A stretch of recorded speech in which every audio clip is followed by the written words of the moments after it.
What's up, everybody? What is up? Right, everything all set up. Aloha Friday, everybody. Welcome to Facebook Live with Mel and Charlie. Charlie is working late at the airport, so it'll be just me and Dr. Tim Brown, our special guest tonight. Lots to talk about. Apologize for our Wednesday not being on Wednesday.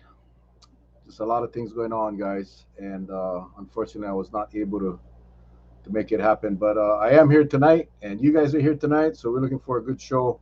Dr. Tim Brown chatting about what's happening here in Hawaii as it relates to COVID. Um, lots of changes every day, lots of discussions every day. It's quite interesting as you watch what goes on in politics here in Hawaii. It's just pretty amazing, and we'll talk about that as soon as Dr. Brown gets on. I did want to share a little bit of my comments about what's going on in Ukraine. It's kind of sad. I don't know what the history of the past. I mean, there's so many stories going around about Ukraine and their prior corruption, and I really don't care about the past life of the Ukraine. It is what it is. They have their battles. What bothers me is the amazing cruelty that this Russian military is uh, is creating or is having in Ukraine. The complete devastation of schools and apartment buildings, hospitals, civilian tragedies, civilian deaths are just rising, and I don't know how they can even do that. Just as human beings, I don't know how the Russian government, Putin, and how can they just go into the country and if they want to go have a war, then yeah, you go attack the military installations, the military sites, but they're not. They're now going into civilian targets and using illegal weapons, cluster bombs, and all of those things that no one's supposed to be using, but they don't care. And I'm not gonna make this a political show about what we should or shouldn't do. I'm just saying that it's hard to watch. It's hard to watch. As I watched a clip today where a father and a son was driving to go pick up the family animals to try to get them to safety, and they just got shot at and shot the dad, and this was all on video, uncensored video, and just watching the son yelling to his dad. I mean, they were in the vehicle, and they just took on all this fire, this firings, and hitting the dad and the father. I mean, the son just watching the dad die in his arms, and you could hear a dog in the back. I guess they shot a dog too. And why? Why? It was not a military vehicle. It was a civilian truck. Why the hospitals? Why the schools? I don't know, man. It's just unbelievable what's going on over there, and just thought I'd bring that up before because it's Aloha Friday, and I know you guys all see the videos as well, and you guys see all the stories, but it's just so inhumane and cruel and illegal and whatever else, and something's gonna have to happen, um, or it's just gonna be total decimation of the Ukrainians, and that's just unfortunate and so sad. So anyway, again, welcome everybody. I know we're competing with Aloha Tonga. I completely forgot. I completely forgot about Aloha Tonga. I probably would have not had the show tonight to support our brothers and sisters there in Tonga. But I also believe that this is important information that we need to share. I just love hearing from Dr. Tim Brown Last week we spoke about the pivot, right? That for a long time, this show and our village has been trying to get our policymakers, elected officials, to be more safe, to be more strict with our travel, and really got nowhere, right? And as it became obvious that the state was going to begin to open up, that the pivot would be now to informing and educating our village, and hopefully the village can spread the word about how we keep ourselves safe now. How do we go forward, um, until the next surge gets here? I was shocked today. I guess I wasn't shocked. And Dr. Brown is in the green room. I'm gonna go ahead and bring him in. I love this because we get him for a whole hour, not the 30 minutes on Spotlight or the 3.5 minutes on the regular news. We got him for the whole hour. And it's always a pleasure, Doc. Thank you for joining us tonight. Oh, happy to be here. We were just talking before you came on about the pivot. I was just explaining that, for my gosh, this month will be 2 years that this show has been on, and it's been a roller coaster ride, obviously, but for the main part of the last year or so, we've been really trying to get our policymakers to be more safe and protect us, and whether it was strengthening safe travels, or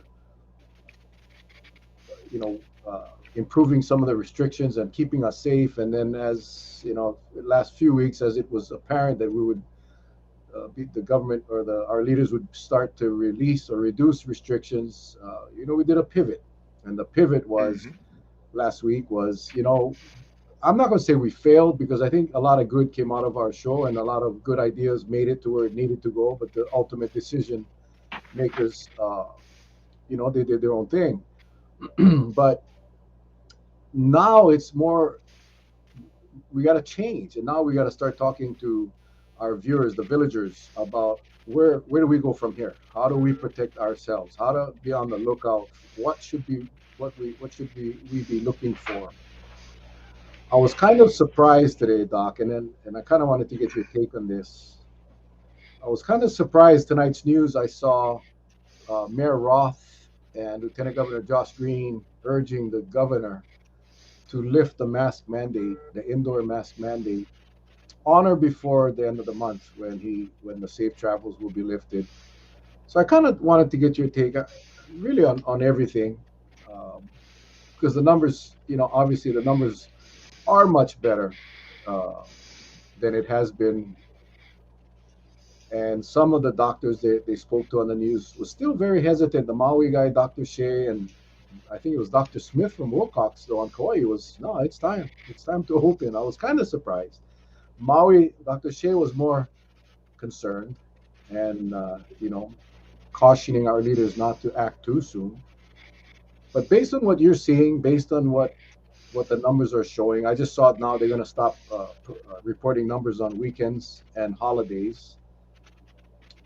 But where are we, and what's your thoughts on lifting up some of these restrictions, and especially the indoor mask mandate? Well, I mean, personally, as long as there's a respiratory pathogen circulating in the population, I'm not that comfortable with lifting the mask mandates. I think indoor masking is a good thing. I think that, we're still at about 200 cases a day. It seems to be leveling off somewhere in that range. So I guess we'll probably settle in somewhere between about 150 to 200 per day going forward. And the concern I have is that if we drop masks very suddenly, then a lot of us who have been protected because we continue to use masks and therefore have avoided infection now become susceptible to infection. Uh, a lot of us are further out from our boosters. I mean, I'm probably about 5 months out, almost, I'll be 6 months at the end of March out from my booster. So at this point, I know that my protection against infection has waned fairly substantially, even with the booster. I'll probably still be largely protected against severe illness and death. But at the same time, at my age, I could end up being one of those breakthrough cases. It's not so pleasant. So certainly, I think for a lot of us, I think there's still a need for significant caution. And what I really worry about with the shift that I've seen, the new CDC guidelines, which frankly I think are not public health guidelines, they are political guidelines about trying to reopen, uh, which quite frankly have thrown the immunocompromised and the elderly under the bus. Uh, the new CDC guidelines have a threshold of 400 cases a day to get out of the green zone. Or in Hawaii, half of our hospital beds, basically we're up to, I think we have to be at like 240 hospital beds filled with COVID patients, basically to move into the yellow zone. And basically they're saying in the green zone and the yellow zone, only those with extremely high risk need to be masking. Well, I think that throws a huge portion of the population, which is immunocompromised, which has pre-existing conditions that make them more susceptible to severe COVID, who are elderly and maybe further out from their boosters. And none of us are eligible for fourth boosters yet, unless we're immunocompromised in this country at this point. Uh, there is no attempt basically to prevent the community spread at this point. And a good friend of mine, Josh Solomon at Stanford, actually estimated what the current CDC guidelines would mean in terms of the rate of deaths in the United States. And when we reach the point at which CDC would start to impose prevention restrictions, the US, if we assume the numbers applied uniformly across the country, the US would be at 1,000 deaths per day. I'm sorry, I do not consider that an acceptable rate of death as a public health professional. I think that's ridiculous. I think it's far too high. They do not even begin to impose restrictions until they are literally 20 times higher than the transmission rate that they used to define as not being safe transmission. It used to be 10 cases per 100,000 per 7 days. Now it's 200 cases per 100,000 per 7 days. So 20 times higher transmission. If the transmission has reached that point in a rising epidemic, then it is far too late to begin prevention efforts at that point in time. So I do think there are some really, really serious issues from a public health perspective with those new guidelines. I think they will have us waiting far too long to start to take precautions if we're following the guidelines, which means our politicians will basically not be acting in a timely fashion if we start to see the cases rising. But we'll see something similar to what we saw with Omicron, which frankly I think was a complete failure on the part of our public officials to act. And I think, like you're saying, that puts us in the transition. We basically need to transition to watching out for ourselves and not depending on our government or our public officials to basically try to protect us, because they're not going to be doing it. That means all of us need to start monitoring what's going on with cases. I'm not happy to hear that they may be discontinuing the weekend reporting. I think that's a mistake. We should just be keeping this reporting going. Although, again, it's become more problematic as home test kits have become more widespread. But it's really going to be up to us to be monitoring things and to make our own decisions about when we feel it's necessary, basically, to start masking again, when we feel it's necessary to start taking more precautions, when we feel it's time to get our next booster. And so I think that, it bothers me in the sense that it really is, I hate to say it, it's almost putting us back where the so-called Great Barrington Declaration put us, which was what Scott Atlas and the other idiots that Trump had working for him when they were basically just saying, let her rip. I mean, that's fundamentally seems to be the attitude at this point. Let the virus spread, infect a whole lot of people, and then we'll deal with the after effects. And hopefully we have a high enough vaccination rate that it won't produce that many deaths. Well, we still get a couple thousand people a day dying in the United States right now. We have a 65% vaccination rate at the national level. So we are seeing an awful lot of death from what they call a mild variant. And we have no guarantee that the next variant, and there will be a next variant, is going to be, quote, mild, unquote. Uh, and again, if you were not vaccinated, Omicron was anything but mild. It was as serious and as likely to cause severe illness as the original variants. So I think that, you know, we're not in the real world anymore. But I think we are at a point where, yes, people are fed up.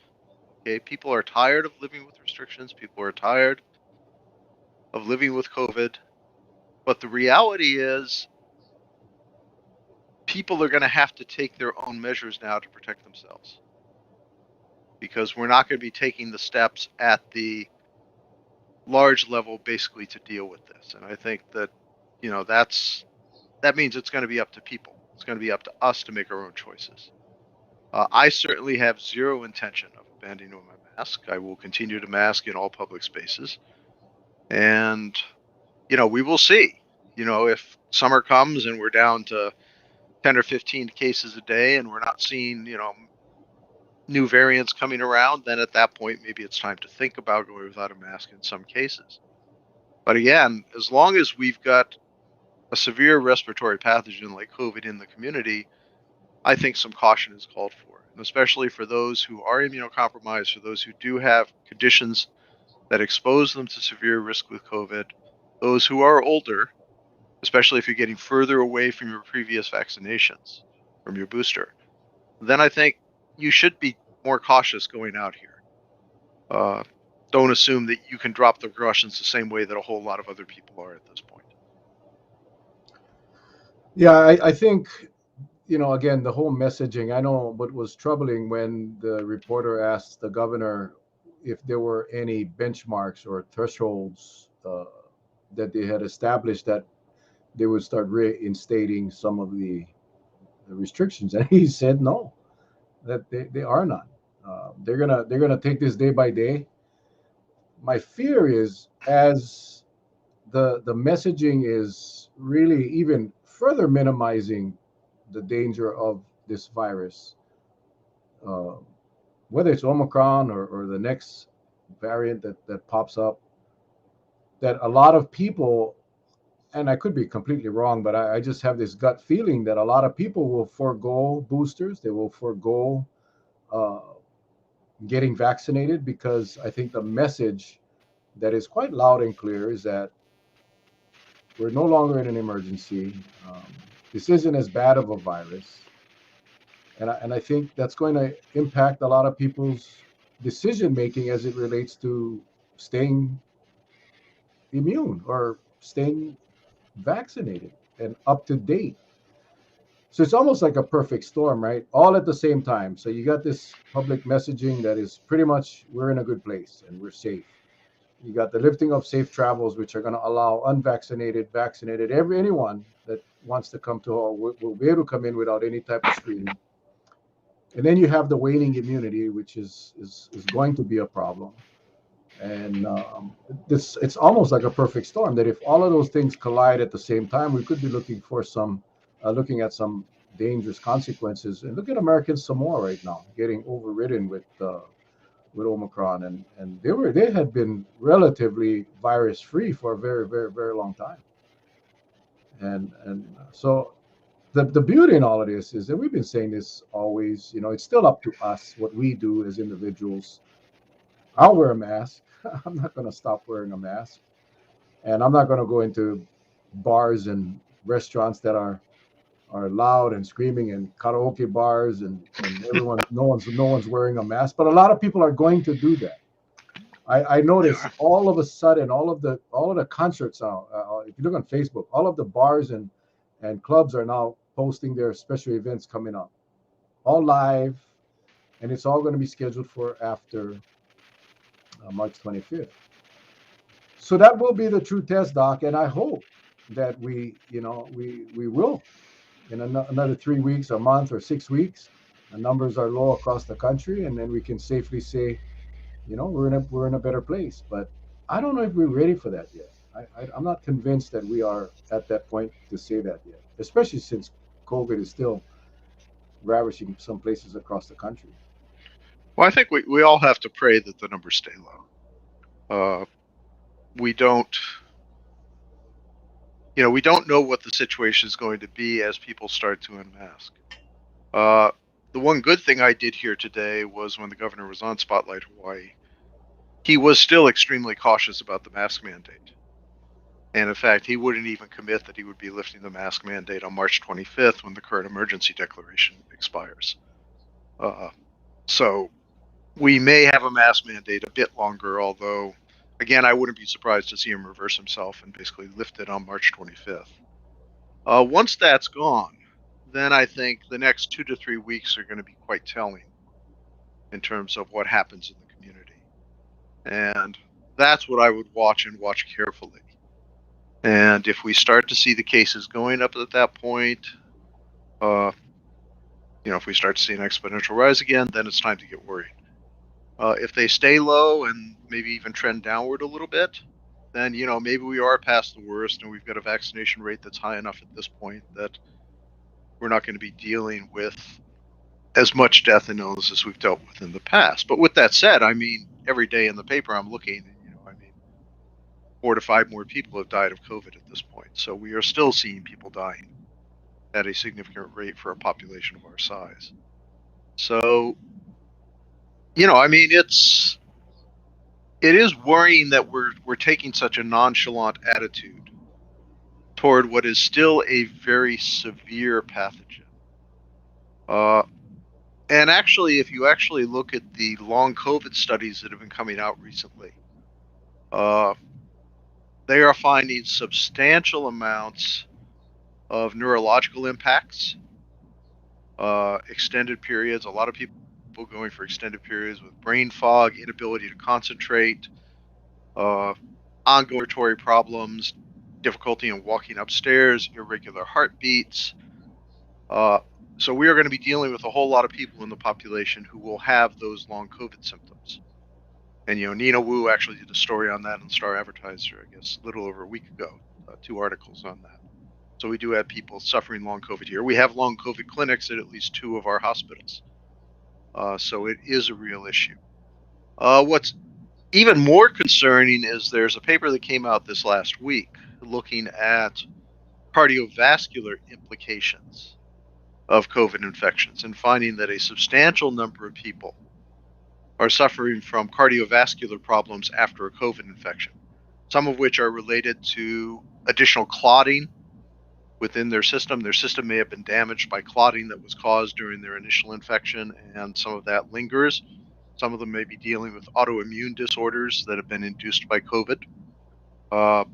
We are seeing one possible cause of long COVID is reactivation of Epstein-Barr virus, which is also responsible for multiple sclerosis. So if we are seeing that, there may be longer-term impacts among people who've had severe COVID infections or even mild COVID infections in some cases, with diseases maybe in 10, 15, 20 years, like multiple sclerosis. So there are things like that we have to worry about, the long-term effects of COVID over an extended period of time. And there is still no guarantee that the next variant is going to be mild. And I really, you notice I almost choke on that word whenever I go to use it, because I don't believe that anything about Omicron has been mild. Millions of people have suffered through this illness. Hundreds of thousands of people have died of Omicron. We're seeing, 2,000 Americans a day right now still dying of Omicron. And so don't call that a mild pathogen. That's not mild. That's a severe illness. And so I'm not ready to kind of throw everything away and say, okay, we can drop all precautions and go back to the way things were in 2019. We're not even close to that. We said that last year. We said that back when the vaccines came out. We said, oh, we're moving toward it. And then we said, oh, we got enough people vaccinated now, you can throw your mask away. And then Delta hit. And then after Delta, it was, oh, everything's getting peachy keen. Don't worry about it. We don't have to worry anymore. We're past the Delta surge. People are dying at lower rates now, so let's not worry about it. Then Omicron hit. Okay? And like I've mentioned numerous times before, both in this forum and others, I mean, we've seen one new world conquering variant every 5 months or so throughout this particular pandemic. So I really have to worry that there will be something else coming, probably in the summer time frame or early fall time frame. And I don't know what it's going to be. I don't know if it's going to be another one where our vaccines are really protective the way they were against, we still maintain most of our protection against Delta, for example. But again, like you mentioned, we will be dealing with people whose vaccines are waning at that point. And I don't know how much public health pressure there's going to be to make sure that people are getting boosters as we go into the fall. Personally, I would like to get a booster right now, to tell you the truth, because I certainly do not feel safe getting on a plane or considering anything like that without being boosted again at this point, given that I know I'm 5-6 months out from my previous booster, and I do know what happens with waning. So I think, again, people have to be cautious here. But again, a lot of people aren't going to be cautious. That's just the reality. We just have to accept that. A lot of people are fed up. So, it is a difficult environment to navigate. So again, it's going to come down to what each of us does to protect ourselves and protect our family. And so I think that's where, don't throw your mask away. Keep a supply of mask handy. Even if you reach the point where you're ready to go without the mask in public, make sure you've got a good supply of masks in case the next variant comes. Or in case we start to see a surge again in the fall. It's entirely possible there may be enough waned immunity at that point that some of the existing variants like Delta, Alpha, Omicron could start to surge again come the fall, because our immunity will have dropped enough against infection at that point. We'll still have, hopefully, a lot of our protection against severe illness and death. That's a good thing. The vaccines, for the most part, seem to give you pretty good protection there. But again, that's where the boosting is critical, because the boosting expands that protection even more than the first 2 doses did. Okay, there's something in immunology we call it affinity maturation.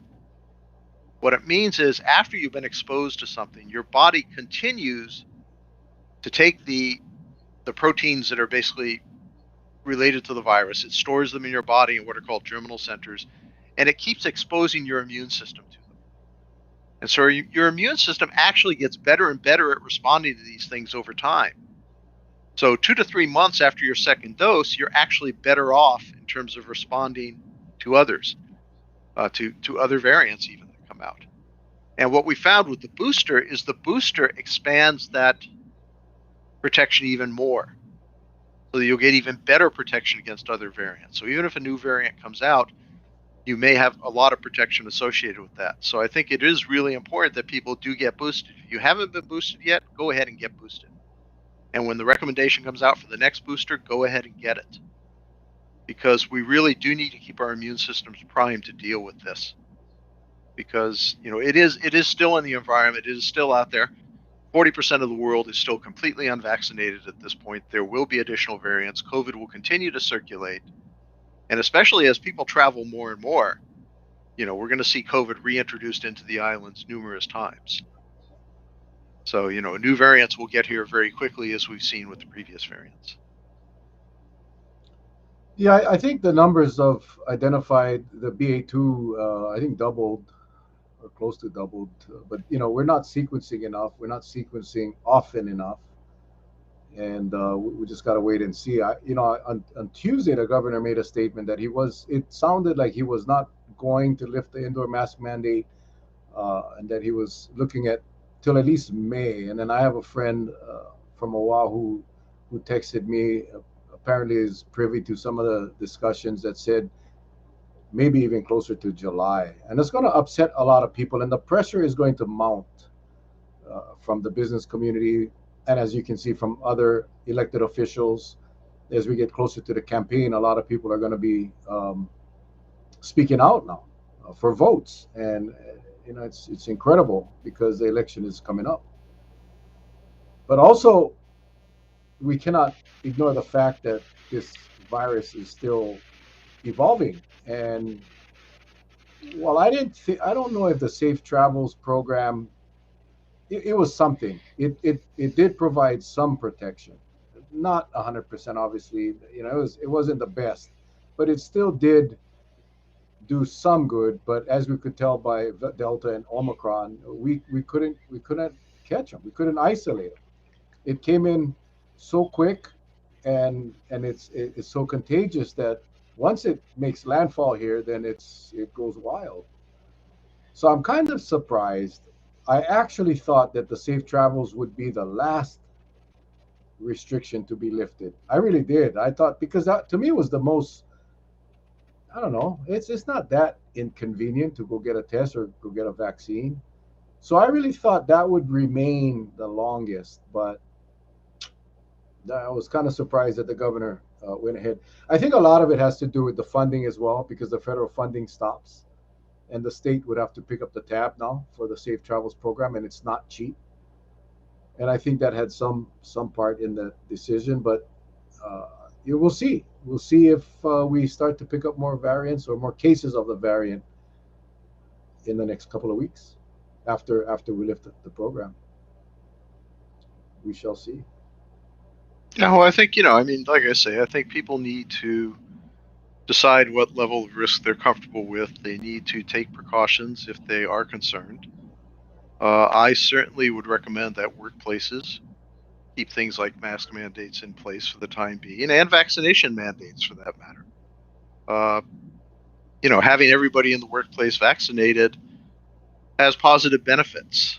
I mean, it does reduce transmission, not as much as it would have in the past, but even with Omicron, it still does reduce transmission. It's also going to decrease your insurance cost going forward. And for a workplace, I think that's an important thing to keep in mind.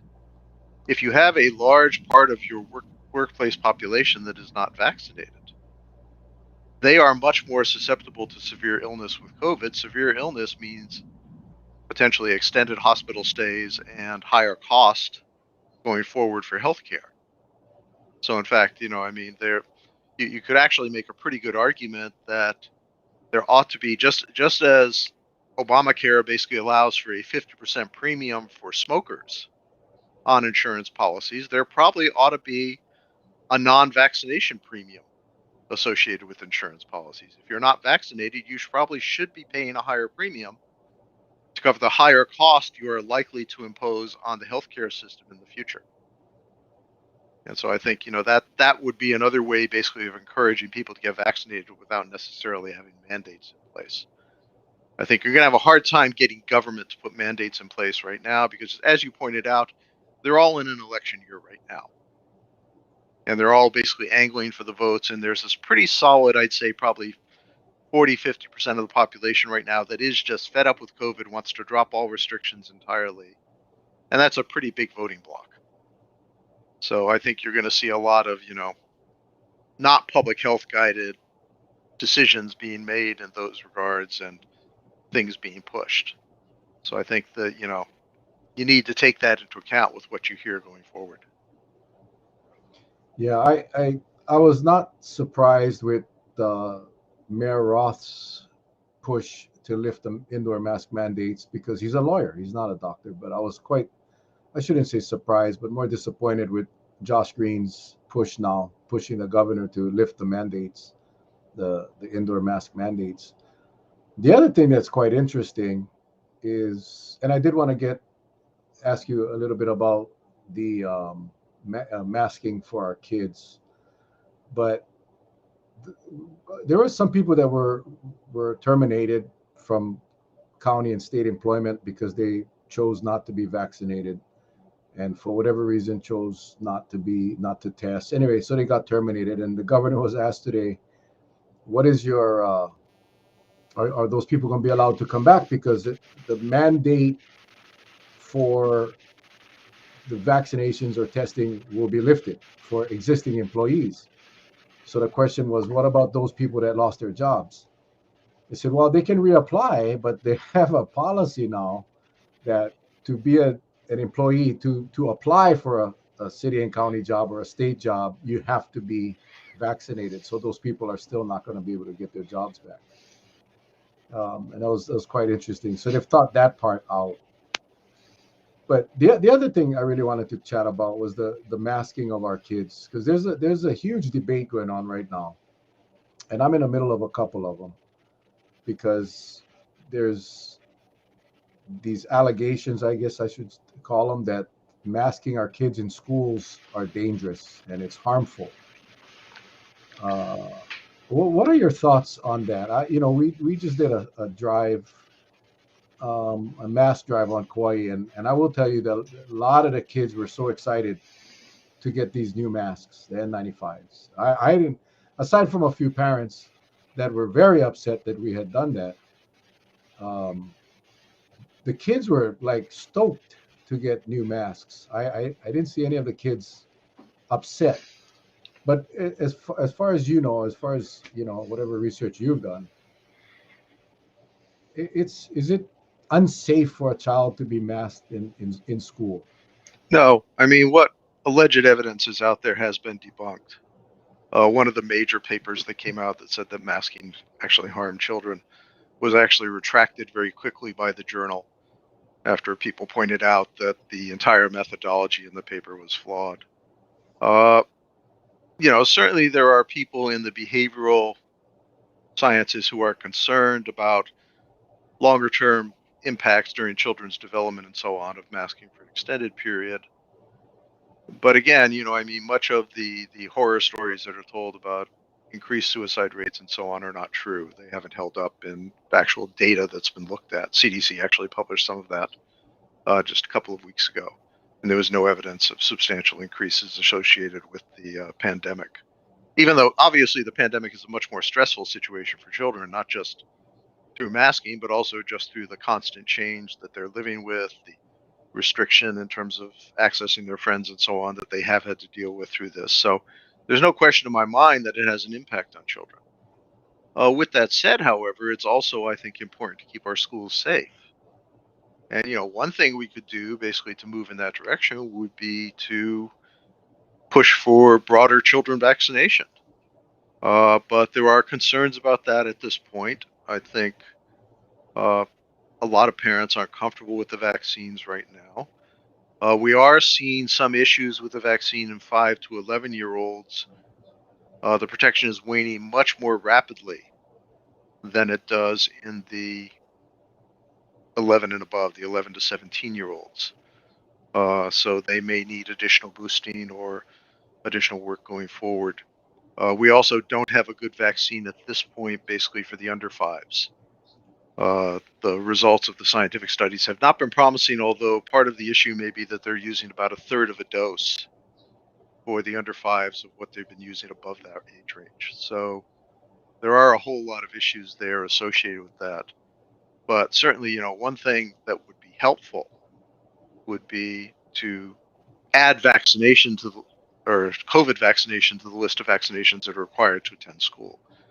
I think that would be helpful in terms of reducing the amount of illness among children. And it also, the other good thing is it reduces MIS-C very substantially, multi-system inflammatory syndrome in children, which is a very severe and life-threatening disease that hits about 1 in 1,000 kids who get infected with COVID. So I think that, there are good reasons for vaccination, and it will be one layer of additional defense.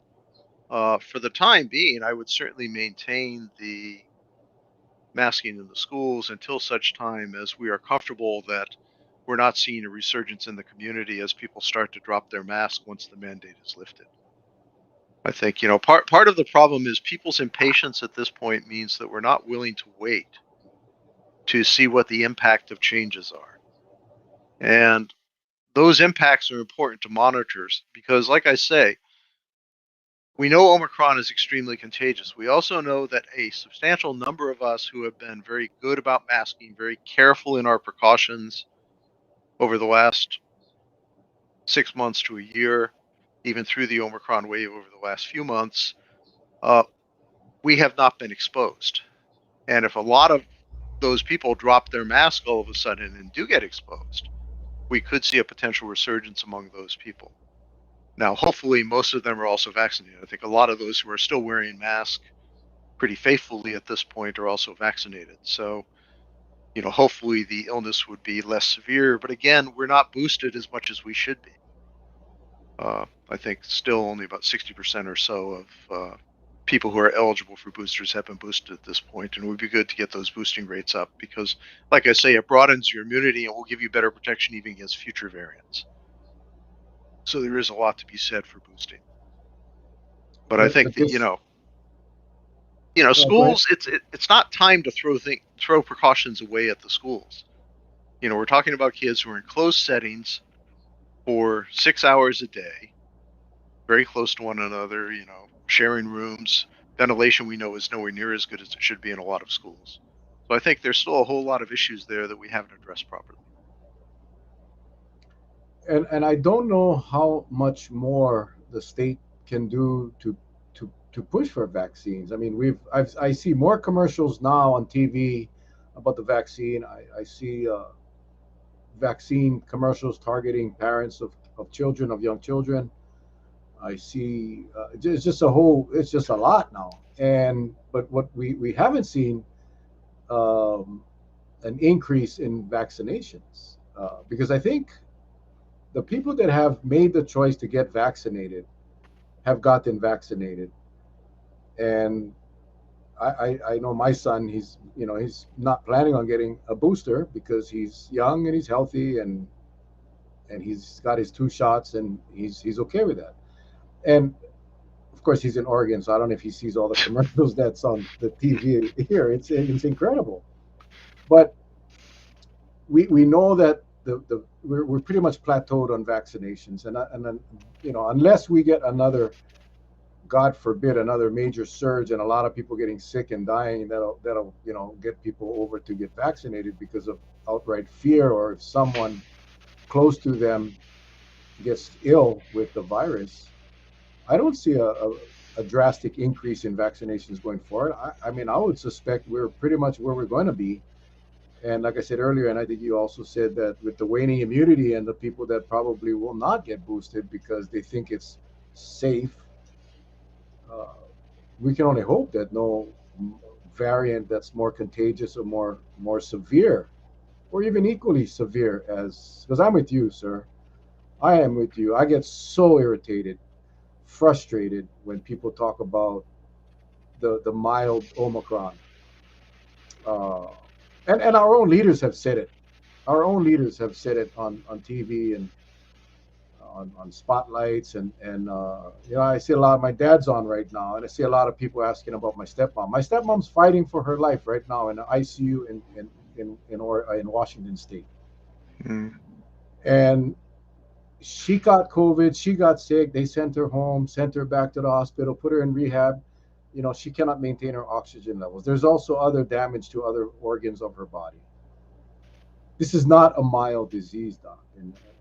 So yeah, it infuriates me when people try to pass this off as a even less severe. I don't even like that term because what may be less severe to one person is deadly to another. So the potential of this virus, whether it's alpha, beta, gamma, delta, omicron, or whatever the hell the next one will be called, the fact that it is so contagious and it's so dangerous, um, it bothers me when people try to push it off as a less severe. Yeah, well, I mean, I have the same attitude. Uh, what's Most of what has produced less illness and death in this wave has been the fact that vaccination rates are as high as they are. With that said, it's important to remember the United States vaccination rate is still 65%. We've still got 35% of our population that's unvaccinated. And they basically are cannon fodder for whatever new variant comes along, or for that matter, for resurgence of any of the existing variants, because they are still very vulnerable. If they've had a previous infection, that may reduce their risk, but previous infection is no guarantee of not getting reinfected, and the reinfection may be more serious and more severe than the early infection was. Yeah, 99% of the cases of people who got COVID throughout the pandemic have gotten, mild to moderate illness, not really severe illness, and only about 1% got the really severe. But it's that 1% that basically has filled up our hospitals, has generated over 900,000 dead Americans at this point, and over 6 million people globally, and that's probably a gross undercount of the number of people who've actually died of this. So no, this is not a mild virus. It never has been, and I don't see that it's going to be any time in the near future. And that's what really worries me.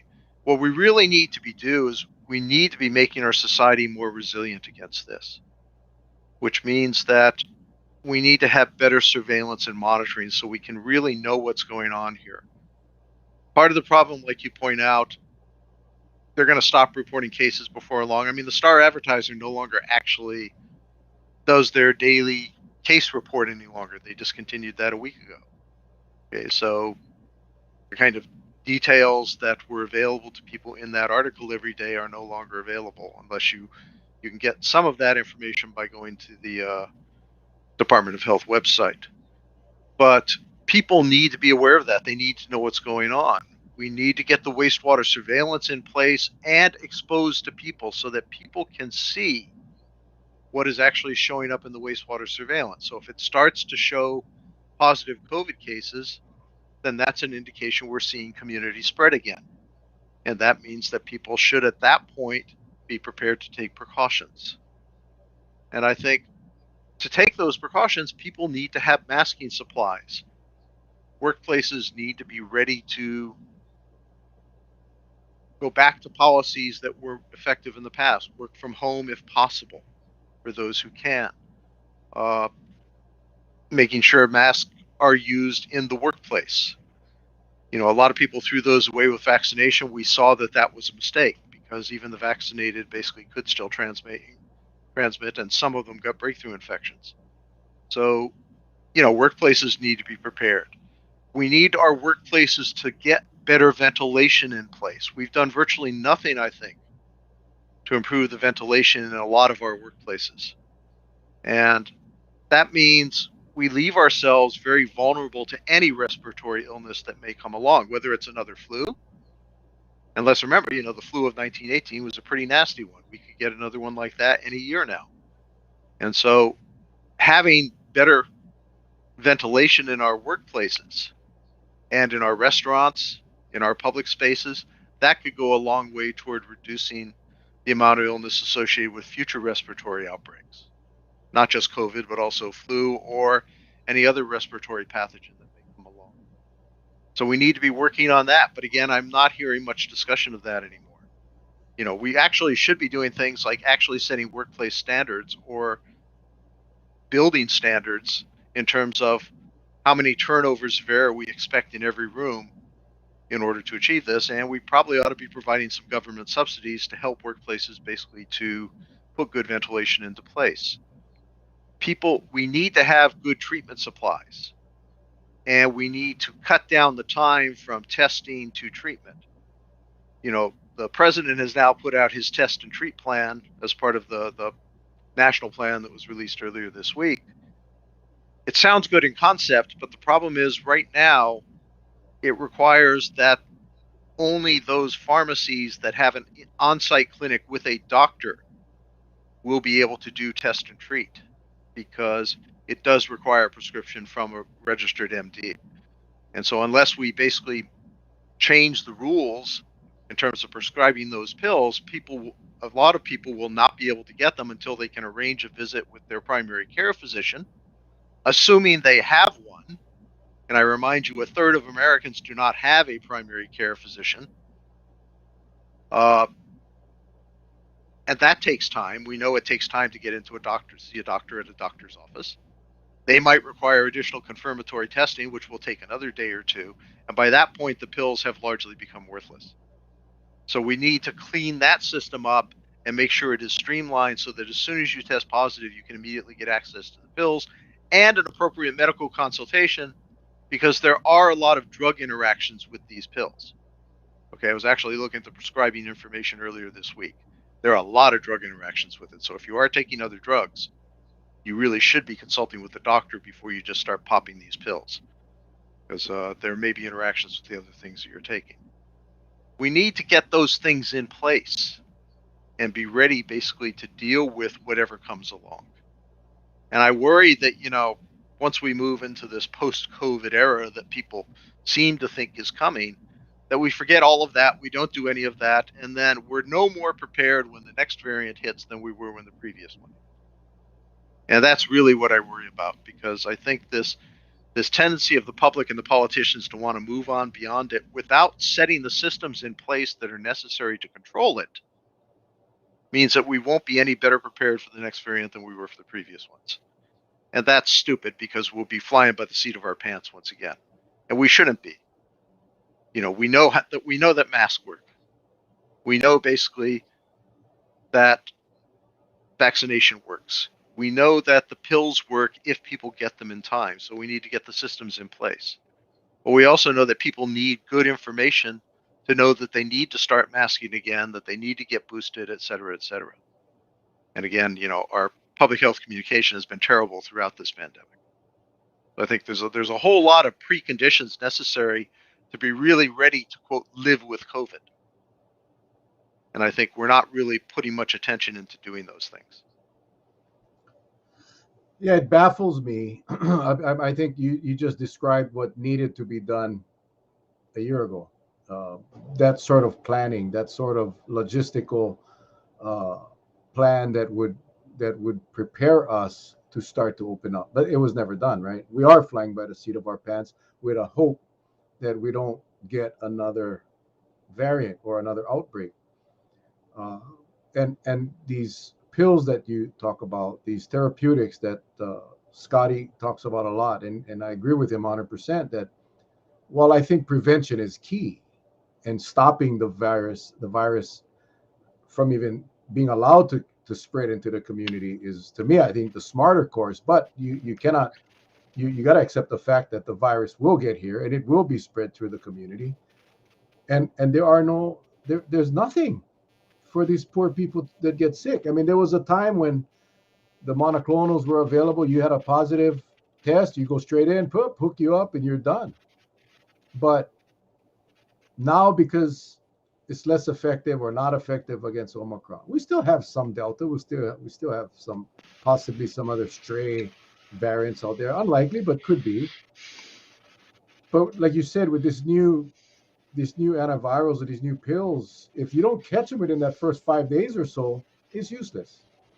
So if you don't have that logistical plan in place as a government to ensure that you can get all of your pre-prescription testing and results in before that 5 day period, you may as well not have them. But I always wondered, why aren't we putting an emphasis or some emphasis on the treatments and making sure that all of the communities. And when you look at Hawaii, I hate when people compare. When people say, "Well, it's all open everywhere else in the country, Florida, blah blah blah." That bothers me because we're not the same. I don't know why it's so difficult for people to accept the fact that we have limited hospital resources. Our hospitals are full right now. Yeah, maybe not with COVID, but there's still patients that need medical attention, and they need ICUs, and they need all these other treatments. So whether it's COVID or not, we are not at a point right now in the hospital system, from what I'm told by hospital people, to be able to handle another surge of COVID right now because our hospitals are full. And we don't have treatments. Our borders are going to open up. We have limited capacity, unlike all of the other states, except maybe for Alaska. But all the 48, you know, I had my son on my show a couple weeks ago, and he said right around here where he lives, he's 10 minutes away from multiple hospitals. So they have access to healthcare should they need it. We don't.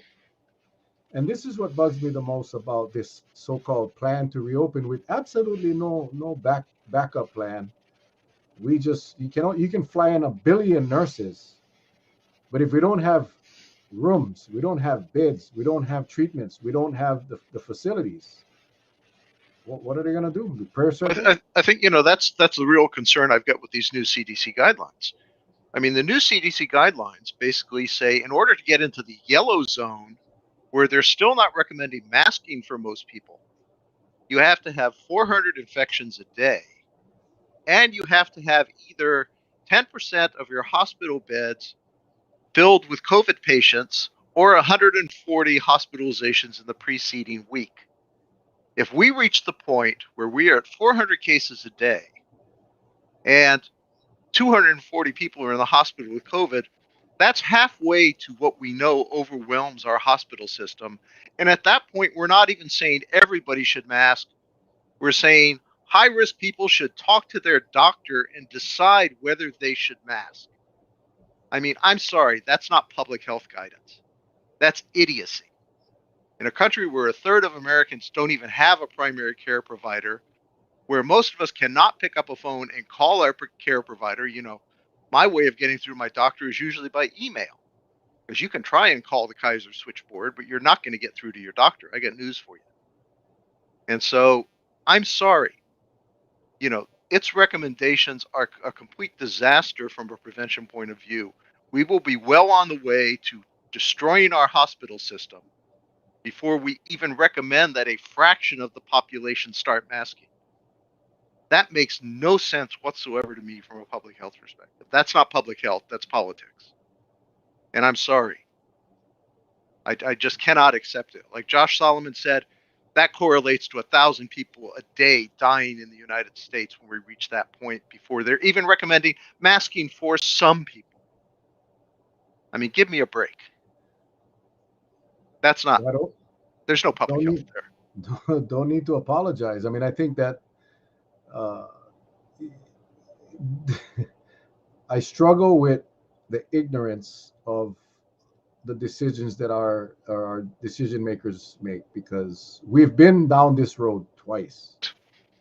We have Hawaii have been down this road twice so far. We've seen the swiftness of this virus, and I say virus because it includes all the variants. Yep. And we've, in addition to the two examples or the two periods of time that we had to live through, where we were not we meaning the political people were trying to convince the public that they cared about our healthcare workers, that they were so thankful for our healthcare workers that were suffering from PTSD every single day of the week, that they were working double shifts and in some cases even triple shifts, and knowing that we've been down that road twice, knowing we've seen what's happening in American Samoa, we've seen what's happening in Denmark and some of the other places, that we would still move forward with the same game plan, knowing that we cannot respond in time. Because see, it's different for us because we have an influx of 25,000, 30,000. God, wait till after March 25th. We'll be up to the 30, 35,000 people, new people coming in every day. Every day. Every single day. So the formula that they use based on our population is not valid because our population changes every single day. And it's new people. It's not like using a shopping center or a Walmart or a Costco and counting how many people go in a store. No, because that's all the same people in a community. In our case, we're talking about transits, visitors that are coming in, brand new people from areas that may be highly infectious. So the formula, the formulas that they use to come up with these scenarios don't work for Hawaii because I, of I that. agree with you, Mel. I mean, they don't work for Hawaii, but frankly, they don't work for the United States either. The current CDC threshold of 400 cases a day is runaway COVID. And that's the point at which they're starting to think that maybe some people who have higher risk should consult with their doctor and decide whether they should mask or not. I got news for you. If the COVID cases reach 100, 200 per day, you better start wearing your mask if you've got half a brain and you're not willing to spread COVID to other people. I'm sorry. I'm a public health person. I do not want to be responsible for infecting other people with a virus that I know how to prevent. I should be working to prevent it, not spread it. Mhm. And, I'm not going to change that attitude. And so, yes, I will continue to mask as long as there is substantial COVID in the community. And right now, there is substantial COVID in the community. And so I think that I agree with you. They're not right for Hawaii, even more so than they're not right for the United States. And the other thing I worry about, the president's plan looks nice on paper, but you want to know the scariest words that show up throughout the president's plan? I read the whole 96 pages of the thing. The scariest words that show up, and they show up repeatedly in probably 15, 20 different places, is, and this will require additional funding from Congress to do. But we know right now the Republicans are fighting against any additional funding for COVID prevention or treatment in this country. And so those are the scariest words in the world, because it means we might have a nice plan on paper, but we won't have the resources to implement it. And that's Yeah. what scares the hell out of me, quite frankly. We're not going to be ready for the next one at a national scale or at a local scale unless people basically step up themselves, get their mask supplies in. If you can get masks free now, you can get tests for free now. Start getting them, stockpile them. Because if we need them later in the year, you can order them. But like I ordered mine the first day that the federal system was available. They Mhm. came over a month later. Okay, so if you need those tests, start stockpiling them now. If you've got insurance, your insurance company has to pay for 8 tests a month. Start taking out your 8 tests a month and stick them in the closet somewhere, preferably a cool place so you're not going to damage them. But, start stockpiling, because we will probably need them later in the year. And you can get them for free now. When you need them later in the year, you're probably going to have to pay $24 for 2 tests. So right now, they're out there. Take advantage of it. Get them. Same thing. If you can get free masks right now, get them. Stockpile your masks. Do not throw your mask away when COVID is declared over here. Keep them in a nice, safe place and have them where you can get to them very quickly, because we very well may need them again later this year. So people have to be prepared, because I really doubt that our government is going to be prepared for us. Well, I mean, they'll wait. They'll do what they've done, and which is wait. And as we creep up to 200, 300, 400, 500 cases a day, and then then they'll re-implement or reinstitute some of the restrictions. But again, it's going to be very difficult. I'm curious as to what I would assume most of the businesses are going to follow along with. We'll see how long this indoor mask mandate goes, but I can tell you that I probably would not support a business as long as COVID is still here that would not be careful. Let's just say that would not be careful. I have seen a few restaurants here on Kauai that have kept their tables far apart, open air Mm-hmm. restaurants. They've done what they need to do to keep their customers and their employees safe. And those are the businesses, the restaurants that I believe the people will flock to, and they will be doing well. But in the bars and the lounges and the clubs, that is where I'm worried that it's not open air, it's enclosed. There is no ventilation. People don't. They're not quiet in bars. Yeah, trust me, I got a lot of experience in them bars, man. But you know, it's Scotty. Scotty says I'm keeping indoor masking in my business when there are no customers. Yeah, there you go, Scotty. I mean, I would. I would. The mask is not that much of. It used to be. I don't know if this was for you, but I'm sure you talked to a lot of people. But when this stuff first started, man, that mask drove me nuts. I had a difficult time. It was, and I'm not claustrophobic, but I felt claustrophobic. And as time went on, and it got a lot easier to wear the mask when the numbers started to get really high and a lot of death. All of a sudden, it wasn't that bad, right? But then, like now, it's automatic. right? It's automatic. In the door pocket of my truck, Yep. there's a stack of masks that are there for others that I come in contact with that may not have a mask or whatever. But it's not that much of an inconvenience anymore. It really isn't. It is. It's. I almost feel like when you forget your glasses. If you jump in a car and like my wife has this habit of throwing away I don't use my masks for very long. We rotate them quite a bit, but she'll toss out a perfectly good mask, and then we get down the road. I'm like, "Where's my mask? What did you throw my mask?"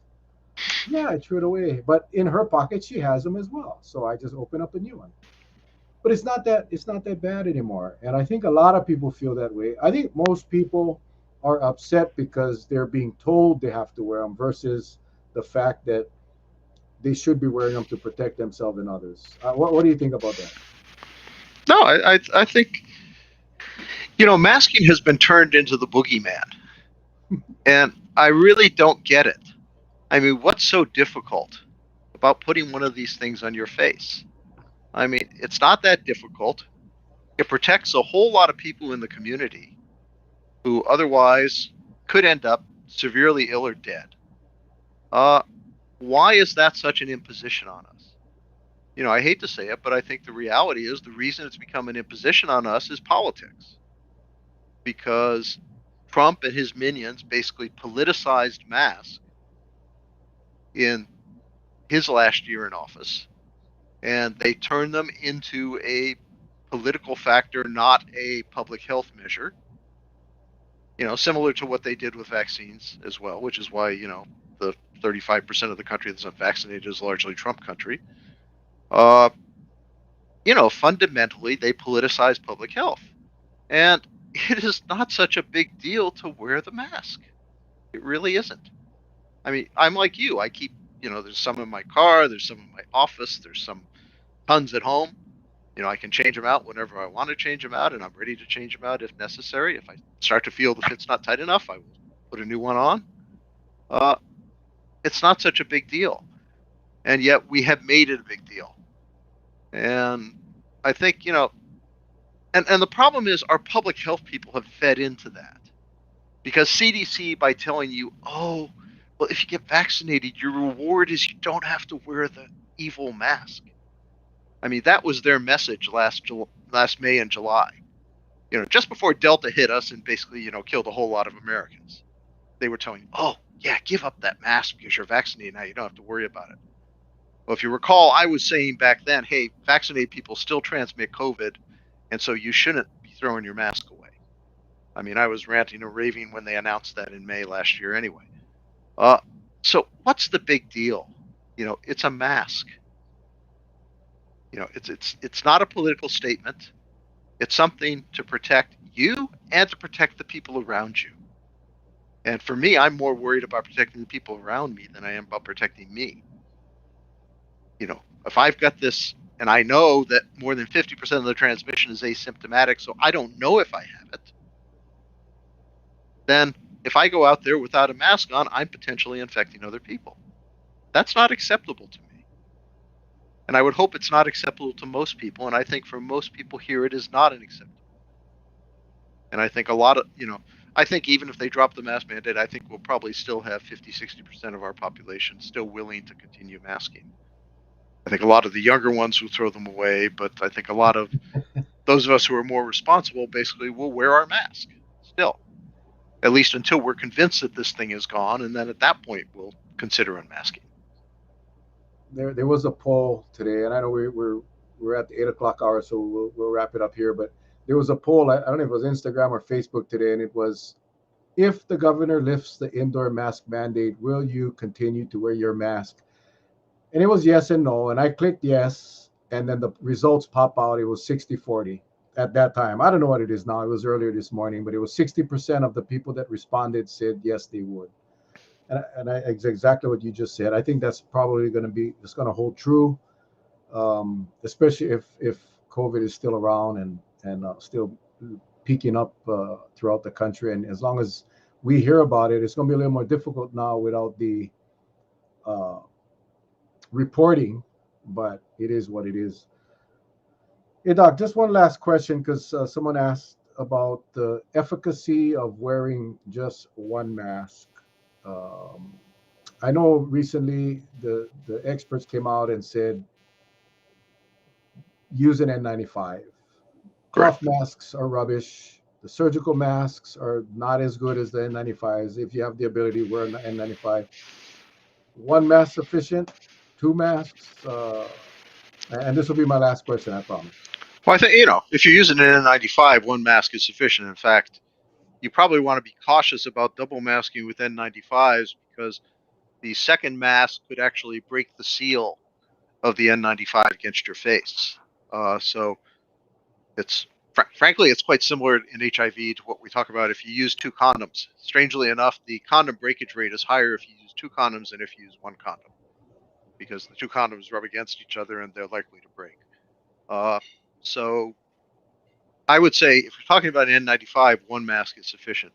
If you are talking about a surgical mask, generally there you probably are better off putting a cloth mask over the top of it because the problem with surgical masks is they tend to leave a lot of leakage around the edge here. Okay. And the cloth mask will tend to pull that back and probably give you a better seal there. So a surgical mask combined with a cloth mask is, I think, a reasonably good proxy for an N95. It's not quite as good. It's probably 80% protective as opposed to 95% protective.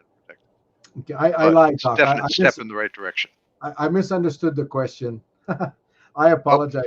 That means I lied about the last question. Here it is on the screen. Mel asking what efficacy is if only one person in a room was wearing a mask. I'm sorry, I totally misunstood that one. well, So, the two of efficacy for us, that yeah. person, it depends. If it's an N95, it will probably give them about 95% protection. If everybody was masking in that room, their protection would be very good, probably 98, 99%. So I think that, even if you are the only one in the room wearing a mask, it's going to benefit you. And it will protect others from you, but it will protect you from others uh, to a great extent, but not to the same extent that if they were wearing a mask as well. So I do think, especially if we're talking about the higher quality masks, the N95s, or we're talking about double masking, you will still get pretty substantial protection from wearing a mask, even if the other people around you are not wearing it. But again, if it's an N95, make sure you've got a good fit and a good seal. When you breathe in, you actually see the thing pulling in a little bit, which indicates that you've got a pretty good seal because you're pulling the air right through the filter, which is what you want. So, masking will still help even if a lot of the people around you are not. And yeah, we're all going to have to deal with that. There are going to be a lot of people around us getting in the elevator with us once the mandate is lifted who will not be wearing a mask. For that matter, if you go to Costco or Times right now, you're going to see some people with the mask down below their nose, some people with it looped off one ear, so you're already in an environment in which there are a bunch of people not wearing their mask or not wearing them properly.